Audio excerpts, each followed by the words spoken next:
everyone, and welcome to Mental Health TV. Really pleased to have you with us tonight. We've got a really interesting session, I think, today, mental health workforce, and we're talking about learning disability nursing as well.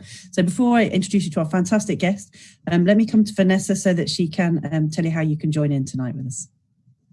Hello everyone, it's good to be back with MHTV. So just a few words from social media. If you're with us every week, then you can tune out for a minute because you'll have heard this so many times now. But if you're new, then welcome. You can join in tonight one of two ways really. You can either join in on Twitter. So if you just look up the MHTV hashtag on Twitter, that'll take you directly to the Twitter thread. And we'd love your comments and thoughts as we progress with the interview tonight. You can also join in on Facebook Live. So if you like the Unite MHNA Facebook page, then the live stream should just pop up automatically on your Facebook page, and you can watch there and you can add comments. And I'll be keeping an eye on both of those social media channels tonight. Lovely. Brilliant. Thank you. So let's introduce our guest. So Ellie, can you tell us a little bit about yourself?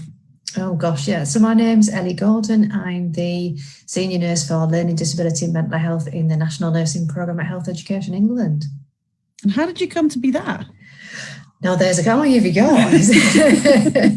It's really fascinating. I was chatting to a group from the Florence Nightingale Foundation last week who were just starting their leadership course. And they kind of said, oh, tell us on your journey. And I said, I must admit, when I remember starting as a student nurse and starting in your career, and you look to people and you think, oh, I'd like to be at that level. And you think they must have this really brilliantly well-crafted pathway that took them to where they got to. And I thought the honest answer is, I don't think any of us ever have done. I certainly didn't. And I think that the fun bit for me is that I've not followed any linear path. I've literally gone from role to role thinking, oh, that sounds like fun. I'll do that. And I think the main case in point was when I first qualified, which is a while ago now, back when the UKCC was still around, if anybody remembers them. I do. And preceptorship was just being made mandatory. Yeah. So I wanted to work for my local mental health trust because back then what you did, wasn't it? You qualify, you go and work on the ward, you cut your teeth, and then you go into the community, and that was what you had to do. But unfortunately, my local mental health trust wasn't employing anybody permanently because they didn't feel comfortable doing the preceptorship. So my local medium secure unit, like everybody's got one next door, but it was local to me. We're taking on new staff, and I'd never done forensics in my life. I'd not even done a placement there, but I just thought, well, that sounds quite interesting. I'll give that a go. And I think most of my jobs from that point on have been that kind of, that sounds quite fun. I'll have a go at that. So I can't honestly say there's some lovely great career pathway, unfortunately. Do you think that we do enough to support nurses to take leadership roles or to think about taking them? I think it's really difficult. And I say most of my experience will be NHS, and I'm sure it's very different in the private sector and voluntary sector. But yeah. I think what we tend to do is we don't tend to necessarily always think in terms of a leadership role. We often think of the next banding up. Or when we had, before bandits, but when it was numbers before, wasn't it? It was kind of what's the next number up that you're going to work towards. And it was almost like you aim for that, but you don't get any coaching or support with, well, that means you've got to develop and grow as a leader. It was just, well, you're just going to grow into the next band and you're just going to aspire for that. So I don't think we think well enough about this leadership opportunities. That doesn't necessarily mean you'd go up a band, if that makes sense. We don't tend to advertise jobs in that way. We tend to advertise it's this band, this is what you're going to do. Are you up for it? We don't think the other way, which is probably a better way, which is actually this is the leadership potential for you. This is what will be interesting, and the band's almost incidental. And I know people say it's easy for you to say, but when you're trying to pay a mortgage and everything, like we all are. Your money's a consideration, but we don't advertise jobs in that way, if that makes sense. We kind of think of them in terms of banding and job title first, and then everything else comes after that. I think people have in their head as well what a leader looks like, and often they don't see themselves as someone who can take that. Instead of thinking of the traits that you might need to be a leader, they think about what a leader physically looks like. And I think that's been really interesting in terms of how do you break down that kind of stereotype. Because there's a reason why, isn't there, that we have more men in leadership despite them taking up less in the workforce, but being less in the workforce. True. And I think, and again, thinking back, God, donkeys years ago, they used to always be that discussion, didn't they? Where I think we all really struggled as well between what's the difference between a manager and a leader. And I don't think you'd have that discussion now, but I remember for years that went on. People really struggle to unpick, well, what's the difference? And I think now it's great because it's much, much clearer. And lots of people now will go, how did you ever get confused about something that's so straightforward? But we did. We spent years having these conversations about, well, I'm not really sure which is which and how do you split this out? And back then it was always about, wasn't it? Was it transactional versus transformational leadership? And there was just those two leadership styles. And it's when you feel really old, but you think that was kind of the knowledge base back then. So it is brilliant that it's massively changed and transformed since that point. And I also think we're getting better at not thinking, should I say, that to be a leader, you have to be this band. I think there's also that was really embedded in us. You can't be a leader till you hit that banding or that level. Now, quite rightly, people will be saying, well, that doesn't make any sense. That's not what leadership is about. It doesn't equal authority necessarily in that kind of banded way. So I do think it's really good that knowledge and evidence base has moved on massively over the years, which then creates much more opportunities for people to progress. Yeah, I mean, we are quite a strange profession. Like one day you'll be leading a shift, the next day you'll be taking orders. You know, you might be the clinical lead for a specific area, but actually not the top banded nurse in your area. True. Then I think that kind of flexibility maybe is something that we can start to do differently and actually expand that a little bit more. Yeah, so I never thought that, because you're right, because we're not. And I think that the other thing is, I think mental health nurses were different because often we'll go into this field of nursing because we like the fact that we're autonomous. And that must make us a horrendous bunch to manage sometimes, because we are autonomous. We are quite, we're not quiet, are we? And we're very good at saying, I made the decision on knowing what I know. And you think that must be really hard work to managers, because we have that attitude across the board often, don't we? And in a really great way. And I think that's one of the things that makes us brilliant, because we do have that courage of our convictions and we do work autonomously. But I can imagine as a manager, especially if you're not a mental health nurse and you don't get that mindset, that must be quite challenging on occasion. Yeah, I think we have a very specific culture that because we're all immersed in it, we don't see it until we move into more multidisciplinary roles. And then you can spot another mental health nurse a mile off if you're in a meeting with them. I always quite like that about us. But I mean, it makes it interesting and hard, doesn't it, to recruit to? So you've got two big strands to your work, and one of them is sorting out workforce. What can you tell us about that? So suppose we're talking to first year nurses, maybe they haven't thought that much about the nursing workforce. What are the main issues that are facing at the moment? Gosh, I think one of the big ones is, everybody will know about obviously COVID. It almost goes without saying that's it's like we've never seen anything like this before. And I think in terms of, I think there's been a number of things that have come out of that, is that it's really brought into sharp focus. People have certainly of my generation and those around the era, how little we were ever taught about physical health care, and how our training was really all about mental health, pretty much to the exclusion of physical health to a greater extent. I think some of us were lucky if you did Project 2000 in your initial common foundation, you did a bit of physical health, but other than that, you potentially would never encounter being needed to use those skills again. And I think that was a real challenge for wards and for mental health nurses to think, actually now I've got a really physically ill person in my care and in my remit, and that I think that's been a massive challenge. The future nurse work will help address that, but we're going to have quite a gap in between. And as the first years come through, they'll probably come through with more and better physical health skills than I ever had, but may well still feel when they come out that they're struggling to feel comfortable with that element of care, if that makes any sense. Or in fact, what they might struggle with is they'll be the ones educating somebody in my era what to do. And that's going to feel a bit odd for everybody. So I think that as they come out is going to be a real fascinating one for them to encounter and work through. And I would hope by that time, though, the workforce has changed quite a lot and that needs care for physical health needs will have moved forward. But then I say that knowing that I qualified over 20 years ago and parity for STEAM was still a massive issue then, and it's not massively different now from what I've seen. So I'd love to say it'll change massive in 3 years and won't be such an issue, but I don't think it will. I think it'll be fascinating, and I think it'll be fascinating as well because they'll come out working with nursing associates who will have that really great physical health knowledge.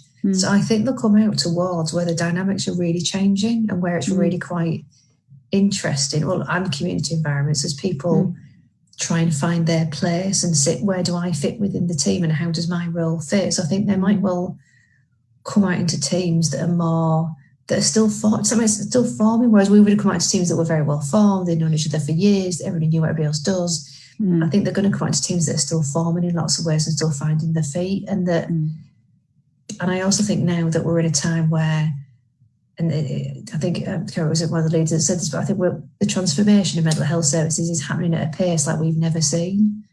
So in the midst of all that, services are transforming, the constant restructuring, which constantly creates a lot of flux and a lot of instability in the system. And when you come out as a newly qualified, what you really need is staff who are really skilled and really competent and know what they're about, and services that have a bit of stability so you can find your feet within that and find your space. And coming out into such, not quite chaos, but instability and flux, that's going to be hard. I mean, obviously I'm biased, and I think if anybody can cope, mental health nurses can, but that's challenging to come out in the midst of all that. It's difficult, isn't it? Because when we qualified back in the day, if anyone can remember that far back, we had people who'd been like D grades, so they're band 5s, who'd been in the post for 2 or 3 years and never not moved, and E grades who'd been there 10 years with no thought to progression. Whereas now I think there's a lot more pressure on students who are coming in as band 5. How quickly can you get yourself up there?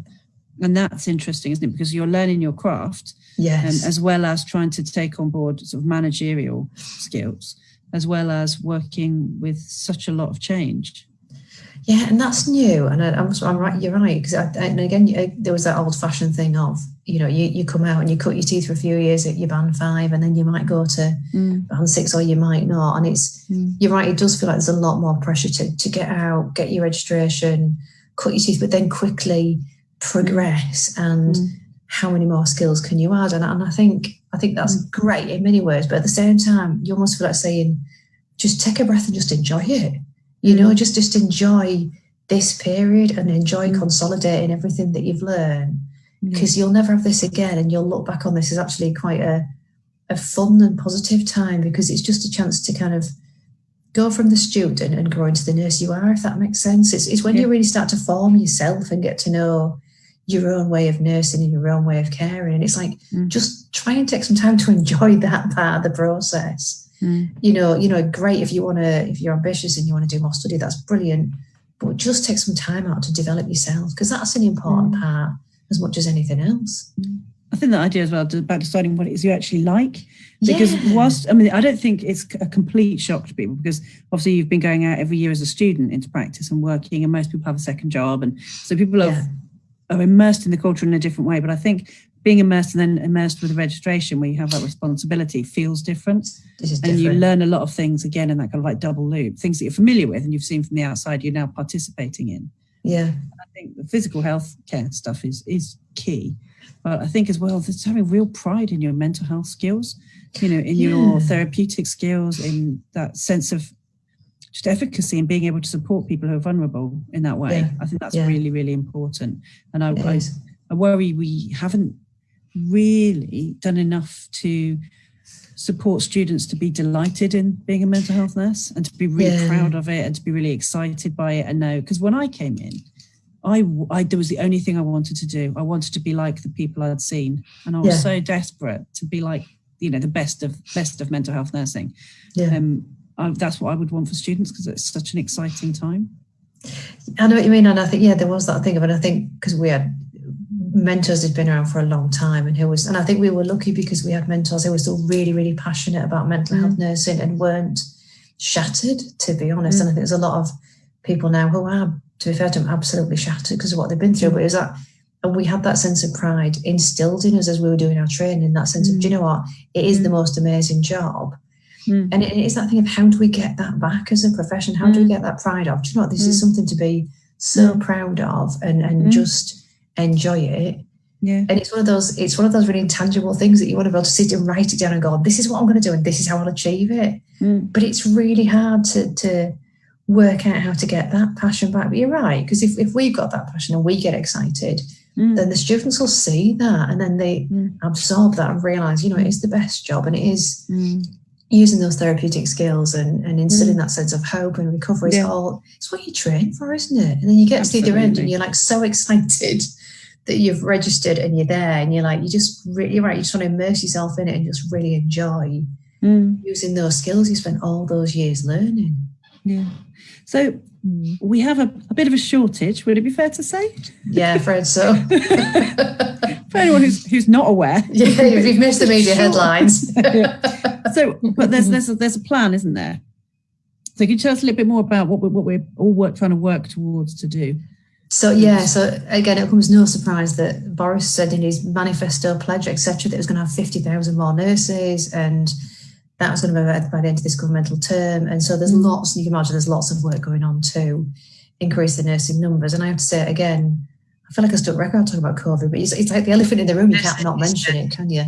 Part of COVID we know has shown where the gaps are, that there's real fragility in the workforce, really. You know, people have kept going, but you can only do so much. And the more that you have to absorb what somebody else will be doing if they're in post, then I think the quicker you get tired. So we have started work on a plan. And I wish I could say it's got a really sexy title that has this lovely acronym, but it doesn't, I'm afraid. So it's an all-England plan for mental health nursing. And trust me, I'd love to have said I've come up with a really snappy title and it really rolls off the tongue, but at least this does what it says on the tin, for want of better words. It kind of, you know what you're getting, and it's fine. And I think the other beauty for me is that we're not doing it so health education hasn't just sat down and gone, we'll just write a plan. We're doing it with NHS Health and NHS Improvement, NHS-E and NHS-I, I always get them two wrong. Colleagues like the Royal College of Nursing, Unite are part of it.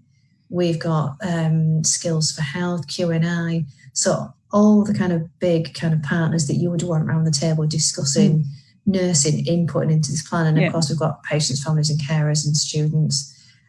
But for me, I think what's exciting is that it keeps evolving. So we're not writing it, publishing it, and then it stays as a product.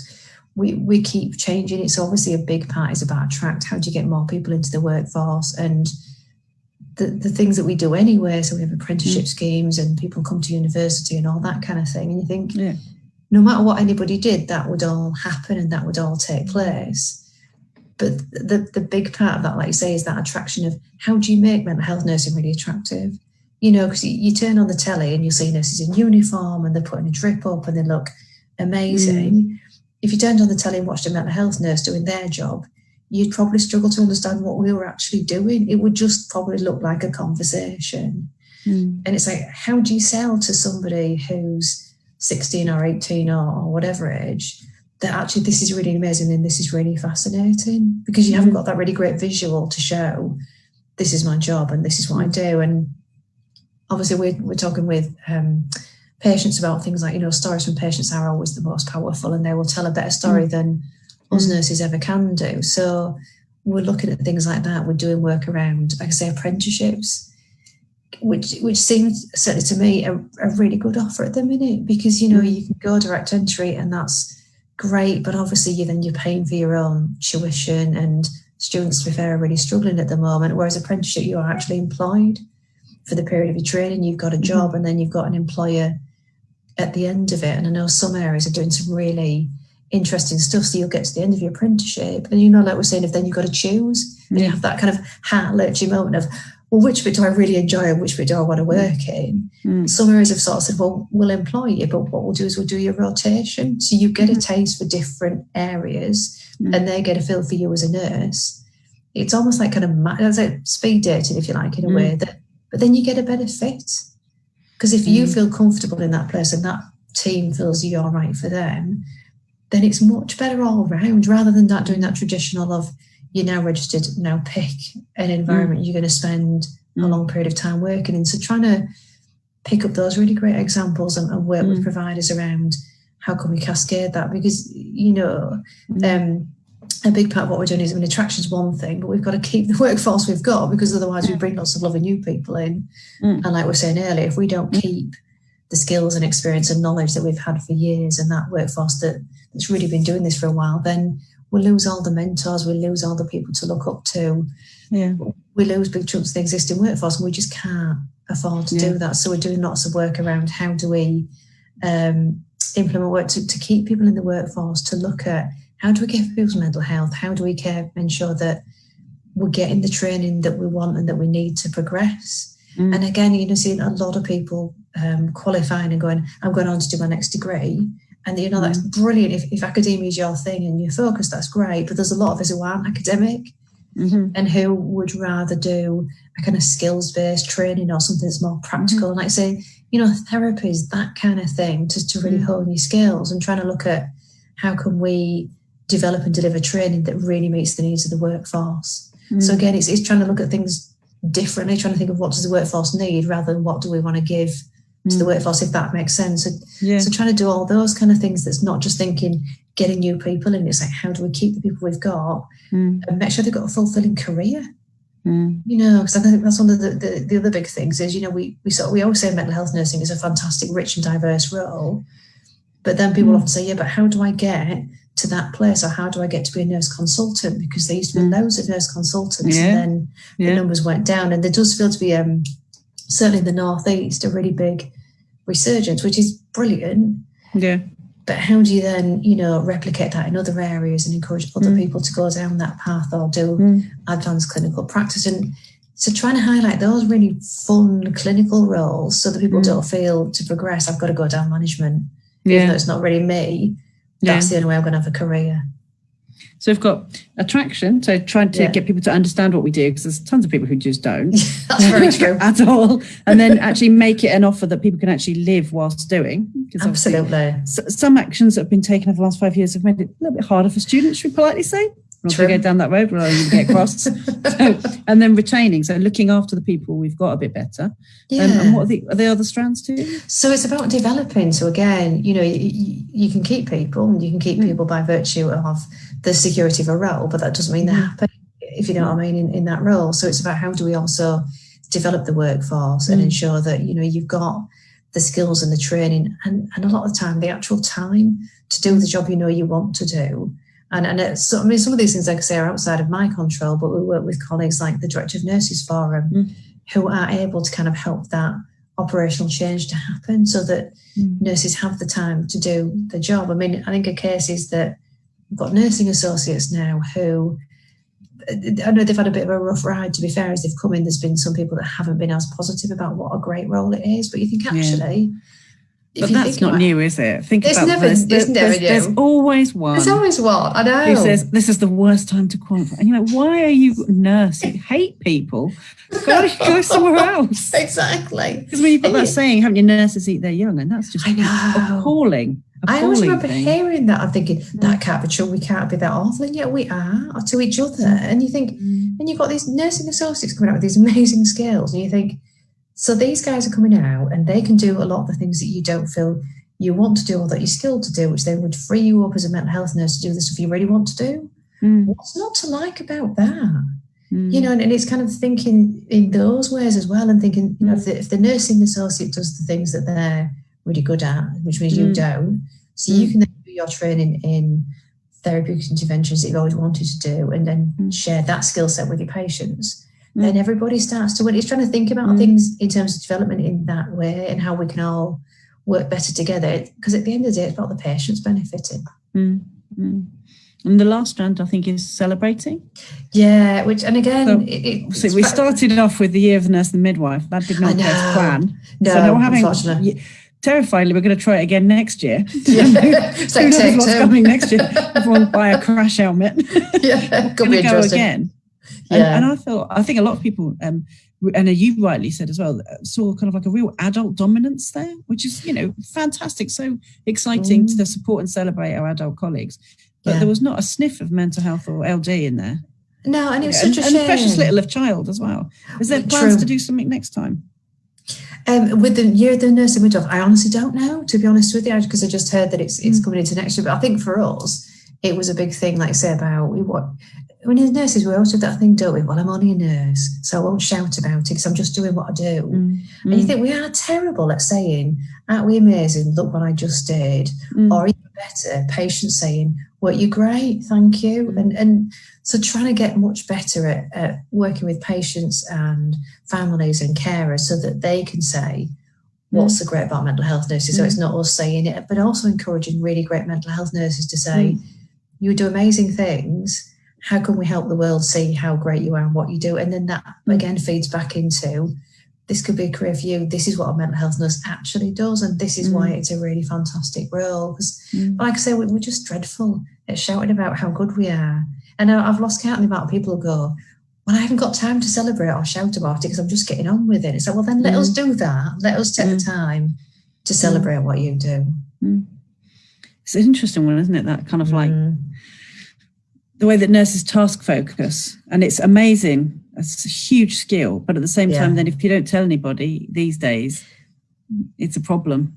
So I think there's something about part of our work has to be around that, doesn't it? About outfacing and doing things. So when does this report come out so people can see it? And is there any way people can participate in it at all still? Yeah. So we're hoping, she says, famous last words, isn't it, really? So we're hoping we want to get it out within this financial year. But I think the problem that we have at the minute is you want to be able to launch something and get lots of good publicity. And when we had a learning disability nursing plan.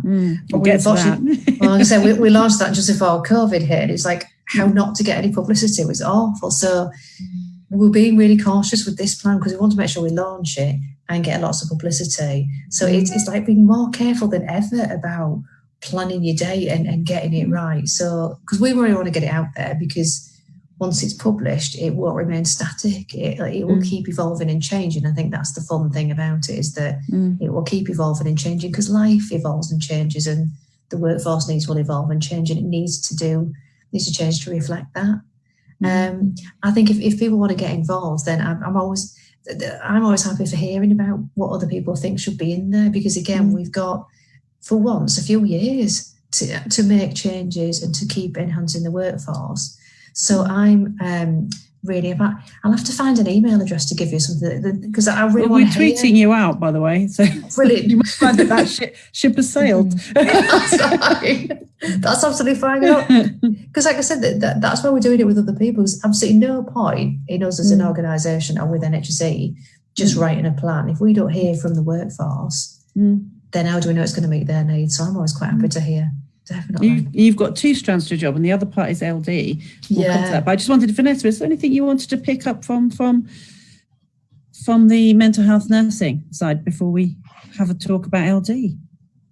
Yeah, we've not got any questions coming through yet. But one of the things that I was wondering about is does it address support for nurses? Because obviously there's a disproportionate number of mental health nurses and nurses generally taking their own lives. And I still feel that there's a sense of them and us, that we're expected to, be strong and sort of distance ourselves from our own mental health. So what plans are in place to address that? No, I think you're right. I think as well we ourselves have that attitude, don't we? If I'm a nurse, so therefore I should always cope, and I'll just keep on coping. And I think it's really hard to think, how do you do that sensitively? So for me, the one thing we started on doing is looking more at clinical supervision and supervision. Because again, I remember back when I trained, you come out with clinical supervision skills with the expectation that you would have that. It wasn't an added extra or a bonus. It was I'll get that regularly to help me manage the distressing things I see, managing my own mental health, to care for myself and to care for others. And it just feels like that's gone. So we wanted to do some work that's an absolute fundamental thing that you get to help care for yourself. But not just that whole really quite formal and quite rigid supervision. Look at it at different levels so that there's that you can have, formal supervision and it works really well, but also how do we get back to that, having that informal discussion with somebody and just having a bit of safe space to be a bit vulnerable. Because I think as nurses, often we don't do that because we bottle it all up and then we take it home and then we don't want to talk to our family because we don't upset them. And then we go back the next day and we keep on going. So I haven't got a really brilliant answer because we're still trying to work through how you do that because it is so sensitive. I don't think there is a one size fits all answer, is there? Because it's quite multifaceted, really. there's so many angles to it, and so many kind of things that influence. I mean, I was talking to a colleague the other day, and we were talking about, you know, how many nurses that we've worked with who've died fairly early, and you know, it's a depressing subject to talk about, but you know, they've all either been through suicide, alcohol and drugs, or physical health problems because they're not looking after themselves. So, you know, it is a real issue, isn't it? It's crucial, isn't it? And something that we need to address. And I think you're right. I think again with the whole addictions piece, I think it's that thing of we'll just pretend we're okay and do that. Oh, I'm fine and I'm coping and I'll keep going. And it's amazing how long you can cope with that level of issue, isn't it? Before your body just says, I'm not. I can't tolerate what you're doing to me anymore. And it's it feels like a real gap for us at the minute, that there's nowhere you can go that you'd feel you were being protected as a nurse. Does that make sense? Rather than, so if you went to occupational health, you'd worry that they'd be about the organisation and not necessarily about you as a nurse. And it's like, where can I go and talk honestly and openly about how I'm feeling to somebody who I know can let me be vulnerable but put me back together again before I walk out the door? Because then there's a huge skill in that, and it's how do we get that embedded and support each other and look after each other. And I think there's some learning we can do from or is it Our Blue Light charity, who I think started off exactly this issue amongst blue light services of really high suicide rates. Nobody else was doing anything, and took the view of, if we don't help ourselves, who else is going to help us? And have kind of gone from that to being, and again, as far as I know, they're just self-sustaining and it's volunteers and they do amazing things. But you just think we've got to learn from them as well, and how can we all work together? But you're right, nurses, our rate of suicides are horrendous, and then they're not going down anytime soon, and it almost feels like a not very well hidden secret, but nobody's really talking about it. Exactly. And do you think there's something about the masculinity of mental health nursing, given its history, you know, from the Victorian era? It was traditionally a male-dominated profession, wasn't it? True. So, you know, it stands to reason that we don't talk. And, you know, you were talking earlier about leadership, which is really interesting. But for me, there's a sense that, you know, we apply male models of leadership over and over again. True. Because, you know, for me, I'm not interested in the slightest in positional authority. You know, I've had jobs where I've had positional authority, and I'm much more motivated by being on the outside and being able to make a difference and having flexible working conditions and all that. So I take the risk, and, you know, I'm self-employed, but that means I walk away from my NHS pension, I walk away from job security, I don't get holiday pay. And the fact that I've done that says how strongly I felt that the NHS didn't offer me what I needed. So I think for me, you know, we need to stop focusing on, you know, how we get people to the top, and, you know, focus more on, you know, how we retain people and what we offer people. Because I think that, you know, post-millennial, you know, the generation that's post-millennial, they're not as interested in money and grade. They're interested in being able to take time off for travel. They're interested in flexibility.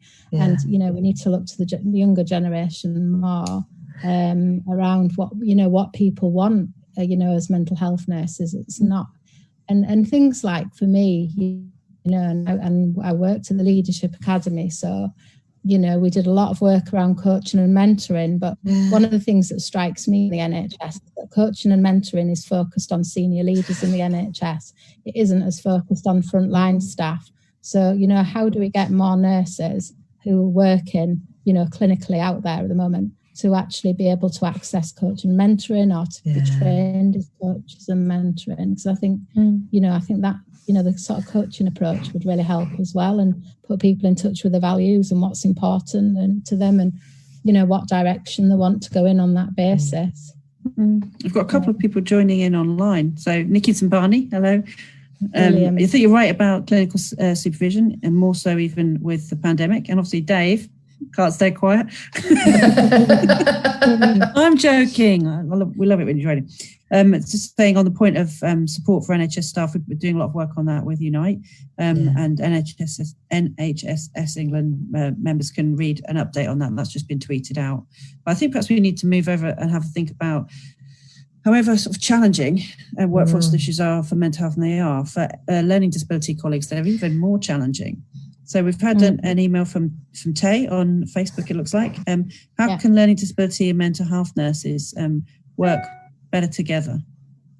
And I think you're saying it's sometimes quite difficult to engage with learning disability nurses in terms of joint access to sort of support people who might need both services at once. Wondered if you've got any thoughts on that.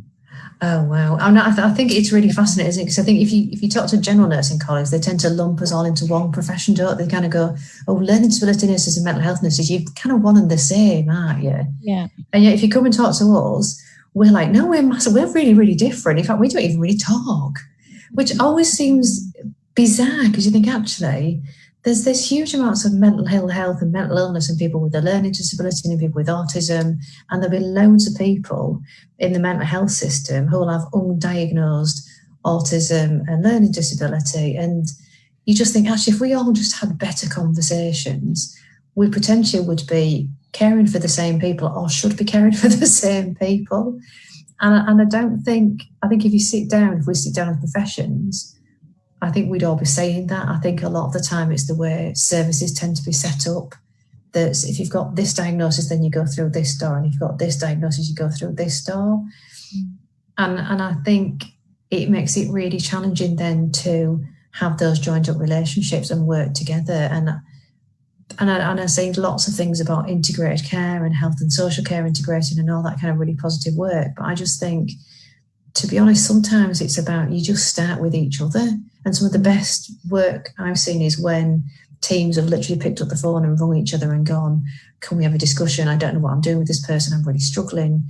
Could you come with me into the assessment and can we work together? So I think a lot of the time it's often the staff themselves just going, I'm not going to wait for an assessment route or something to change. I'm just going to get on with it myself. But then saying that, I definitely think there's something in my role. If I can't help make a change because I cover both areas, then I need to do something different, because I constantly keep thinking about how can I find some way of using these two plans to make sure we can work better together as two professions working with really vulnerable people who invariably have really complex needs. And actually, I do think as professions we have a lot to learn from each other. And as long as it takes me back to and the patient will benefit, I think it's a good thing to do, if that makes sense. It feels like the right thing to do and the right way to go. And also, I think going back to developing the workforce, we all know if you're feeling that you're better meeting your patient's or person's needs, then you feel you've done a better job. Does that make sense? And you feel more fulfilled and you feel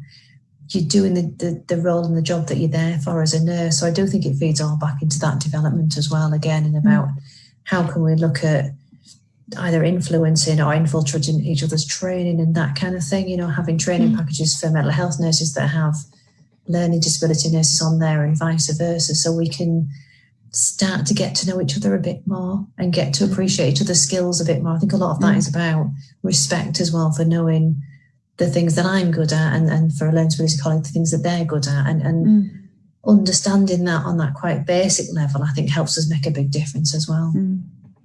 So I've got something come through on WhatsApp saying, it's a bit. I'm not. No offense to the person who wrote, it's a little bit confusing. Are we seeing the end of learning disability nursing? I think we're dying out. Talking about actually less and less. So I guess that takes us back to the workforce plan. Is there anything in there? And also, the work that we do is really important. I think all of us would agree with that. When you don't have a learning disability nurse there, people with learning disabilities suffer and sometimes die as a result of it. And I think there's a lot we need to take from that experience into mental health and be really clear about standing our ground. Definitely. Is there anything you wanted to say on those points? So when I talk to colleagues who've been learning disability nurses for a really long time, a lot of them would say, and then this is a while ago, and unfortunately it's never stopped, was that they were often told, why are you going into learning disability nursing? Because it won't exist soon. And you think, what a horrible thing to say to somebody who's really passionate. And yet it seems to be a myth that's carried on for years that this profession is disappearing, and there's absolutely no desire and no interest in that. Everybody gets that we have to have learning disability nurses. And I think the most powerful thing I hear regularly is from patients, families and carers, again, who themselves will be saying, we either have a learning disability nurse and they're brilliant, or we haven't got one and we absolutely want one because we know how helpful they are. And you're right, if you look at the leader, the mortality review, that really clearly shows that when you've got a really great liaison learning disability nurse, they save lives. I mean, it's not just reasonable adjustments. They absolutely save lives and make such a massive difference. And that's why, to be fair, that's why we started the Learning Disability Plan first, was because we're so worried about the numbers, and we just thought we've got to get on with this now to reverse that trend and get that back the other way. And then that's why, certainly with things like the apprenticeship offer, it's even more enhanced for learning disability nurses, because we just really want to push those numbers up and get more people into the profession. So, you know, no way, we're not going to let it die out. They're essential. They're absolutely essential. We need to reverse the trend of losing learning disability nurses and go back the other way. And, you know, it's really difficult again, because I think there's that big image thing of when you talk about learning disability nursing, once people have heard about it, they get really passionate and excited. But a lot of the students will be the first to say, I've never heard about it. I was going to be a general nurse or a children's nurse. It wasn't until I was in clearing that somebody said, have you thought of learning disability nursing? And then I never looked back. So there's a lot of work that we're doing now around how do we do that awareness raising of this. You know, there are actually 4 fields of nursing. There's not just one. And this is a really amazing one. So it's that really what feels quite basic, but really, really important awareness raising of this is a really amazing role as well. Yeah. Something, isn't there, about representation? And it's so weird, isn't it? Because you have to call the midwife, and you have like so many adult nursing kind of role models, and people can name pretend adult nurses. The only mental health one is obviously Nurse Ratched, who's back, much to my eternal despair, even though I'm sure it's a very good show. For sure, yeah. But it really makes me sad that people don't know about it. And then you think, actually, even worse, there's nobody, I don't think, for LD at all. I don't know that there's anybody. A single representation I can think of. Correct us if we're wrong. And we do have a session coming up on mental health and movies. So if you feel particularly passionate about that at some point, get ready to tweet on that one. But there is something about the fact that how is it that we've been around for so long and people don't know what we do? What's going wrong? I don't know what it is. It's like that visibility thing. And all I can think is for general nursing, it's really easy to see when they're actually doing something and when they're making somebody better, for want of better words. It's not probably the best word, but you can kind of almost see that journey from somebody comes in and they look dreadfully ill and unwell to them looking much healthier and verbalising and all that. And the nurse could pretty much prove to you step by step what they did to help get that person to that point. Whereas with our fields, it's not necessarily that easy. Well, we do have therapists, don't we? We have shows about therapists, and Hannibal Lecter aside, psychiatrists even get a look in. As I'm saying, that's not a great representation. Not really, no. He's not on the video, the recruitment video. But there is something about the fact that, it's not necessarily just because some things are televisual and some things aren't. True. It's something, I think, we're sort of falling into a gap somehow between the two sides. Yeah, it's just something, you're right, it's like, how do we capture that kind of imagination and excitement and draw people into our professions? And you would have thought for mental health nursing, if ever there was a time when people would get what we do, it would be now with such a strong focus on mental health and mental well-being. And it still doesn't seem we've kind of captured people's imagination in that way at the moment. And I know learning disability callers get worried from a different angle, because if you Google learning disability nursing, then you would just see lots of horrible crises in inpatient care where the hospital's been shut down or the facility's been deemed as dreadful. So they've got the opposite problem of, if you look into that profession, all you see is, oh, gosh, that's awful, which isn't true and isn't accurate, and it is for that situation, but across the board isn't. So how do you reverse that so that people realise actually they are isolated incidents, they don't represent or showcase the profession as a whole? So it is that imagery and perception and public consciousness, isn't it, of who nurses are and how we're all very, very different and how we do brilliant things but very different things with our patients and their families. And this is when you need some amazing PR person, isn't it, who could probably come along and go, this is how you do it, this is how you turn it around. But it's been interesting, is it? I can't remember who did the video now, I'm so embarrassed. If it was you, please say. But I saw the first video I've seen for a long time that actually seemed to represent mental health nursing. Because normally when people talk about it, it really misses the mark for me. Yeah. But it was the one that was recently on Twitter. We'll tweet it again because it's a much better representation. The one with the Speakers Collective? I think so. Yeah, if it's all that just come out. Yeah. Yeah, it was ourselves with NHS England. I'm happy to say you liked it. That's always a bonus. I did like it. Well, you'd have known if I hadn't. I'd have been straight on Twitter. Oh, what's this? More rubbish. What are you doing? That is the point of Twitter, isn't it? So weirdly, we've covered such a lot. We've talked about journeys. We've talked about nurse leadership roles, workforce, celebrating nurses. Something about kind of like workforce planning, which is never the sexiest topic, but it's really important that nurses understand that it's important. And if you have something to say, for goodness sake, find a way to tell someone about your idea. Yeah, it's really important to do that. We've also been talking as well about nursing apprenticeships and learning disabilities. And thank you very much for people who've joined in. So I guess we're going to come around and see if anyone's got any sort of like closing thoughts, really, because we've gone for 45 minutes. To me, it felt like about 5 minutes. We'll have to stop our tea break and go back to work. So, Vanessa, is there anything that you wanted to talk about particularly, or to mention that we haven't mentioned yet? Yeah, no, I think like you've just said, we've covered a lot in a short space of time. And I think like Ellie's highlighted a few times tonight that this needs to be an ongoing conversation anyway. And, you know, it's great that, you know, you're open to, you know, conversation and input from people. And, you know, if you're watching, you know, encourage you to get in touch, really, and get involved. And, you know, it's only, you know, the document's only going to be a document unless people contribute to it and bring it to life, isn't it? Yeah. At the end of it. So, yeah, but no, I think it's been really interesting and quite positive to hear, you know, some of the really proactive work and the fact that, you know, all the right people are joining up and supporting this. And yeah, so quite positive. And quiet on social media tonight, but you know, we will keep an eye on the hashtag. So if you you know, if you watch this later and you want to forward us any thoughts or comments, then, you know, we can pass them on to Ellie afterwards as well. Absolutely, yeah.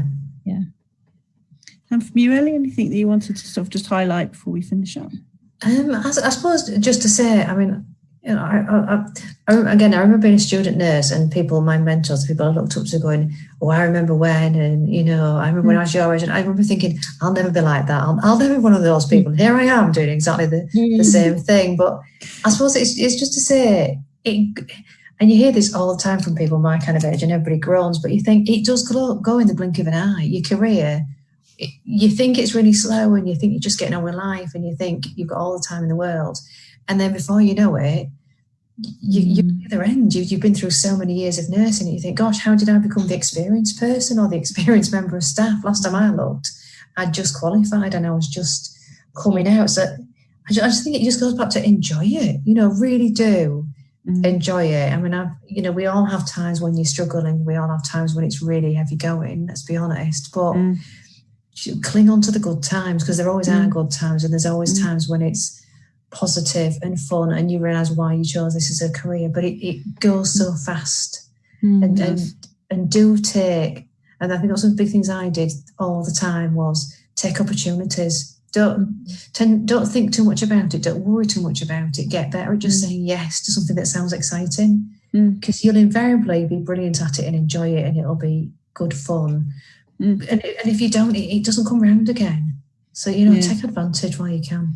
Yeah, I think you're absolutely right. I can remember the first time someone like called out nurse, and I looked around and realised they were talking to me. I was like, oh God, I guess I should do something.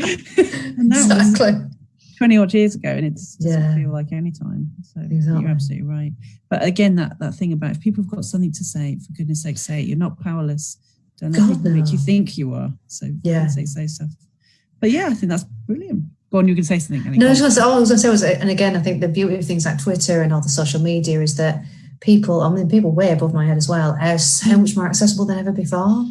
So you've really got a direct line into saying things and raise issues and say what's good and say what's less good. So, you know, don't feel shy about it. Do, again, say it, because if you don't, that moment will go and you won't get it back again. So say it. And half the time somebody else is thinking it. If not, a lot of people are thinking the same thing. Absolutely. I think on that note, we'll finish up. Dave, we're ready to go. Good night, everybody. Thank you. Good night. Thanks.